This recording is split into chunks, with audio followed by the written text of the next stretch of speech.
This is Research Like a Pro, episode 360, The Indigo Girl, Eliza Lucas Pinckney in 18th century South Carolina. Welcome to Research Like a Pro, a genealogy podcast about taking your research to the next level, hosted by Nicole Dyer and Diana Elder, accredited genealogist professional. Diana and Nicole are the mother-daughter team at FamilyLocket.com and the authors of Research Like a Pro, a genealogist guide.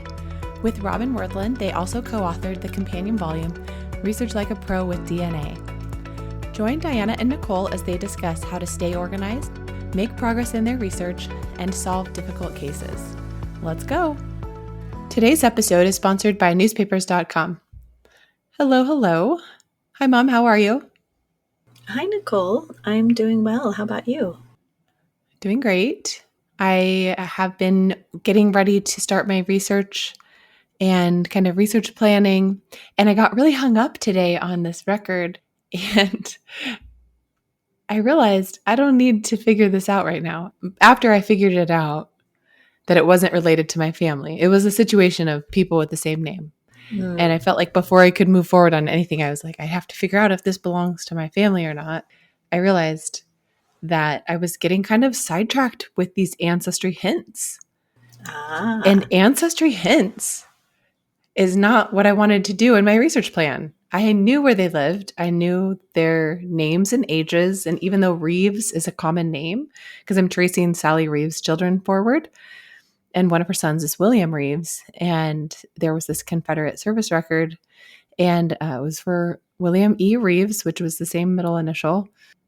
Then there was also an administration of a William E. Reeves estate. And they're all in Arkansas, in counties that are nearby each other, and they were all kind of in the hints. And someone had attached it to their tree. Anyway, so I just felt like, I just need to know if this is the right one or not. And anyway, so after doing that, I thought, that's kind of a waste of time. It's better to just really focus on what my actual starting point is, ignoring those hints, and then making my actual research plan based on what I know and going to the next step instead of jumping all over the place with looking at these ancestry hints. So it was kind of just an eye-opening moment of time wasting things that we sometimes do when we're trying to research plan. That is so interesting. It is really easy to get sidetracked when you discover a new person or a new record, and then you just want to go down that rabbit hole, even if you've got your objective and you're on task. And so I think that can pop up anytime in the research process. Right. And I can't even remember why I was looking at the hints, or, I've been looking at some trees of DNA matches too. But sometimes I just feel like I can't close something down on my Chrome browser until I've decided if I'm going to log it or if I'm going to ignore it because I know it's the wrong person. If I am undecided about who it belongs to, then I'm like, what should I do? And I'm looking back, I'm like, I should have just left it there in the hints for later. Yes. Oh my goodness. Well, I'm glad you're making progress. It's always fun to get going on a project and get your research plan done. Yeah, it is. The challenge with this one is so many different localities. They went from Gibson County, Tennessee to DeSoto County, Mississippi, then over to Fulton County, Arkansas, and then to Izard County, Arkansas, which I had to Marco Polo you yesterday and tell you, Izard County, Arkansas, that's where you're researching. So that was funny. Yeah, well, if it's before 1889, your research plan will be really simple because there are no county records until then. It will be tax records and federal land and census records. Thanks for doing that part of my plan for me. It is before 1889. Okay, well, you'll be hitting this tax records. Yeah, I'll have to do that. Thanks for the tip. I've had a lot of experience in that area, both with Fulton and Izard County, and their burned countiness. If that's the word, dealing with the lack of records for when I want them. Yeah, it is frustrating. All right, well, announcements are that on Tuesday, June 10th, we have our next Research Like a Pro webinar. It will be presented by one of our podcast listeners, Beth Snyder, and she'll be talking about discovering the Schrader family through a family reunion photograph. This will be a unique and different presentation that actually talks about researching the people within a family reunion photo. The description is that Lawrence and Leona Salso, this is Beth's husband's great-grandparents had an old picture among their belongings from a family reunion. They also had a numbered list of the names and an overlay of the picture with the number of each person in the photo. The original research objective was to determine how everyone was related and when the picture was made. And Beth ended up meeting a new cousin who helped her with her research, and she named him as a co-researcher on the report. He did additional work which is not in the report, but which took the line back a couple more generations. So the topics will include Nebraska, census records, and old photos. So that will be fun. The next study group begins August 27th. So if you're thinking about joining us in the Research Like a Pro study group, then get ready to register beginning May 21st. The registration will end August 21st. So actually, at the time of recording this, registration hasn't started yet, but by the time this is released, registration will be open. So you can go ahead and register if you're listening now. And you'll have all summer to register until August 21st when we close it up, and then we get started right after that. If you'd like to join us as a peer group leader, please email us and let us know. We usually ask you to send a research report that you've done. Our newsletter comes out every Monday, so if you don't sign up for that, you'll be missing out on all of our new posts and podcast episodes and coupons.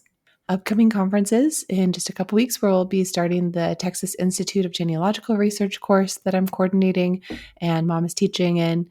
It's integrating AI into genealogical research and writing, June 16th through the 20th. And we're really looking forward to that. And students will be bringing a piece of their own writing to it and using that as a starting point for more research, for editing our writing, for turning our writing into other types of writing, and doing all kinds of fun things, including an entire day on transcription. Well, I'm certainly looking forward to that and learning from everyone. I love hearing how different people use AI in their work because there are so many uses for it, and sometimes our brain just hasn't thought of what we could do. So that will be really fun.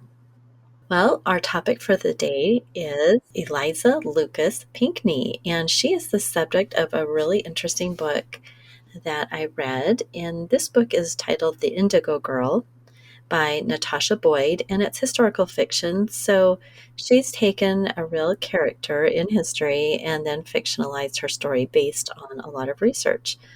And I had never heard of Eliza Lucas Pinckney, but she is credited with learning to grow the difficult crop of indigo in South Carolina in the early 1700s. And this was a difficult task, and as you can imagine, especially for a woman in colonial America.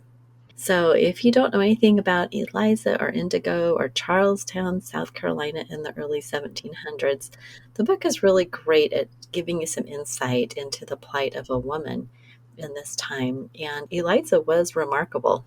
She was born in 1722 to George and Anne Lucas on the island of colonial British Antigua, where Lucas served as lieutenant governor.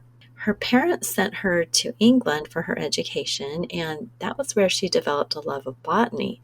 So when her father moved her family to the Low Country near Charleston, South Carolina, about 1738, she was a young woman at that time.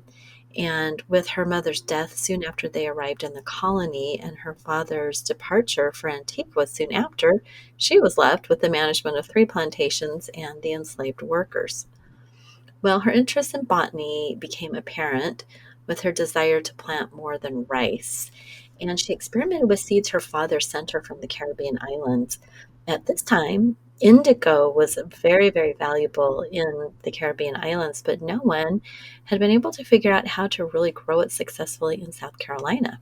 And she persisted with the difficult task of growing indigo and then extracting the dye, which was a laborious process, especially in the heat and humidity. The humidity just sounds really uncomfortable. And coming from Arizona, where it's dry heat, it's uncomfortable in the heat anyway. So adding humidity makes it hard, especially if you have to do something difficult like extracting dye from indigo. Well, Eliza came to know Charles Pinckney and his wife, Elizabeth Lamb Pinckney, through their association with Charlestown Society. Although 20 years older than her, when Elizabeth died, Charles married Eliza and had 4 children with her. Then Charles died in 1758 of malaria, and following his death, Eliza continued to manage the plantation work while raising their children. Because of Eliza's success with indigo, other low country planters followed suit, and by the Revolution, indigo comprised a third of South Carolina's exports. Eliza died at age 71 in 1793 of breast cancer, and her family buried her in Philadelphia. The National Park Service has an article on their website about Eliza, and it says Eliza Lucas Pinckney left a lasting legacy in the Low Country. In 1989, Eliza was the first woman inducted into the South Carolina Business Hall of Fame for her contributions to agriculture and economic growth. In 2008, she was inducted into the South Carolina Hall of Fame. So that was really cool that she was the first woman to be inducted into that South Carolina Business Hall of Fame. And she was finally recognized for her huge contribution to the economy of the South. And so it wasn't until 1989, 200 years after she died, that she was recognized for that. It's so interesting, and I love it when people do the research and then write these books so that we can learn about them, because otherwise, we would not be aware of our contributions. And it's always interesting to me to learn about women in colonial era because of how difficult it was for them to do anything like this. And so it's just wonderful to read about someone who really persevered and was able to make a big contribution. Well, it's just crazy to think back and, this is the early 1700s and the colonies were very young still, and how, she was even sent back to England for her education, and then they settled, Charleston. It's just crazy to imagine what life would have been like back then in South Carolina. Exactly. And now a word from our sponsors. Today's episode is sponsored by newspapers.com. Break down genealogy brick walls with a subscription to the largest online newspaper archive. Did you know that newspapers.com has over 1 billion pages of digitized newspapers dating back to 1690? Their growing collection includes papers from the US, UK, Canada, Australia, and beyond. Discover birth and marriage announcements, obituaries, and everyday stories about your ancestors in seconds. Newspapers.com can help you fill the gaps between vital records and reveal details about your ancestors' lives that you can't find anywhere else. Their easy-to-use search feature lets you filter your results by date, location, specific paper, and more. When you find something interesting, newspapers.com makes it a snap to share it with family and friends. You can even save it directly to your ancestry tree. Come explore 1 billion pages and make infinite discoveries today on newspapers.com. Use promo code FamilyLocket for a 20% discount on your subscription. Thank you. Well, of course, as I am reading this book, I am always wondering, what are the sources and how much of this is real and where is the author getting all this information?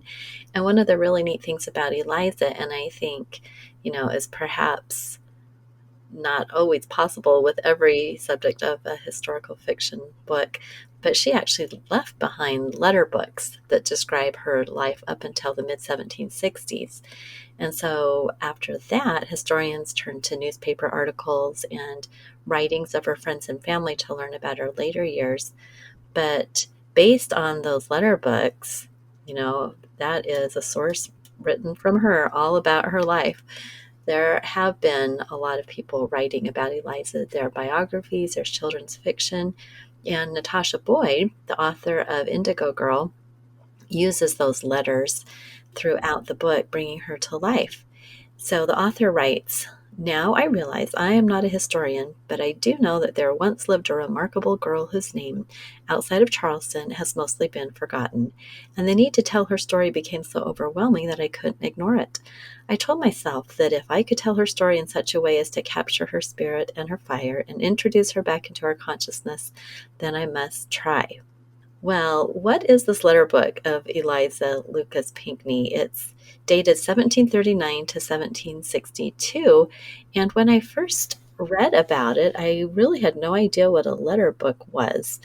But this gives us insight into her character and, things she's just doing day to day, her thoughts. And really, all of that set the foundation for the book, The Indigo Girl. So it has been published, her letter book. And the introduction states, "One legacy of Eliza's educational breadth is this published letter book itself. Her handwritten letter book served as a record of drafts of outgoing communications, brief memoranda of them, and copies of finished letters. This unique volume offers today's reader a rare opportunity to come vis-a-vis a woman in colonial America." So I thought that was just fascinating, and I would actually love to get a copy of that letter book, that's been published, and read in her own words. So, how many times do you, Nicole, write a letter? I mean, now we write emails all the time, but, I never wrote a draft of a letter. I would just write the letter. But, she was working in a business sense, and maybe she just wanted to make sure she had the right information. I don't know. I just think that's fascinating. Wow, that is cool. I've never seen one. And what a unique historical source. And what a delight to be the historian who gets to dive into that and create the story of Eliza's life. Exactly. Well, and then of course, if you're writing a story, you've got to fill it with context because the letters are not going to tell everything that you need for a book. So the author did a lot of historical research just in the era and the location to know, just to learn about things so she could actually write those. And it's fun because she does have an Instagram account where she shows a sampling of her research process. So I always am curious to see what other people do for their research process, especially someone like an author who's doing something really large in scope. And so I was fascinated to see that she had created a timeline, just much like we do in our own genealogy research. And she researched historical records, maps, clothing, and importantly, the process of growing indigo and producing its blue dye, because that is, the trademark of Eliza. It's this blue dye and this indigo. So you can go to her Instagram account at eliza.the underscore indigo underscore girl and see all the pictures. And I have a link in the blog post to that, but I would recommend doing that because it's just really fun to see what things look like, what kind of clothes they wore and where they were. Natasha Boyd, the author, also researched on site. And I think that's so important to go immerse yourself in the place if you're going to write an entire, book about someone.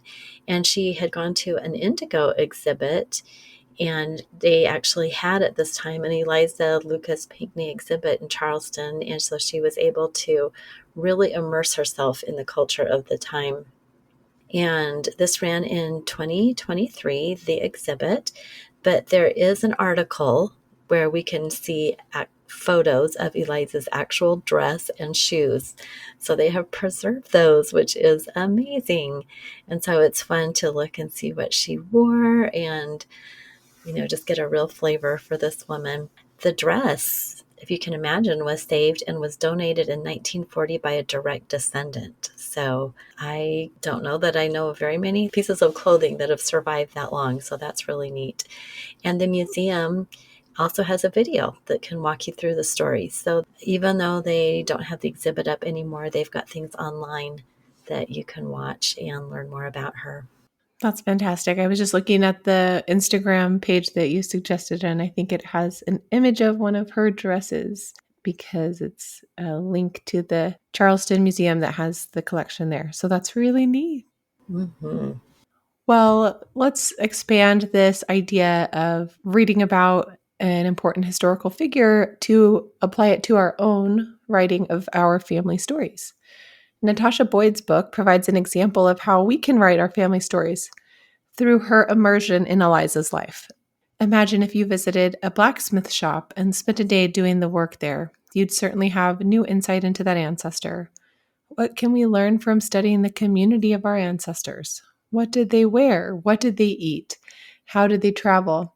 Our ancestors may not have left letters, diaries, or even many records of their lives, but with enough research and context, we can reconstruct a probable reality for them.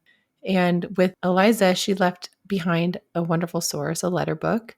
And often the sources left behind by the neighbors and the relatives and the community of our ancestors can be used to help reconstruct that reality of when they lived.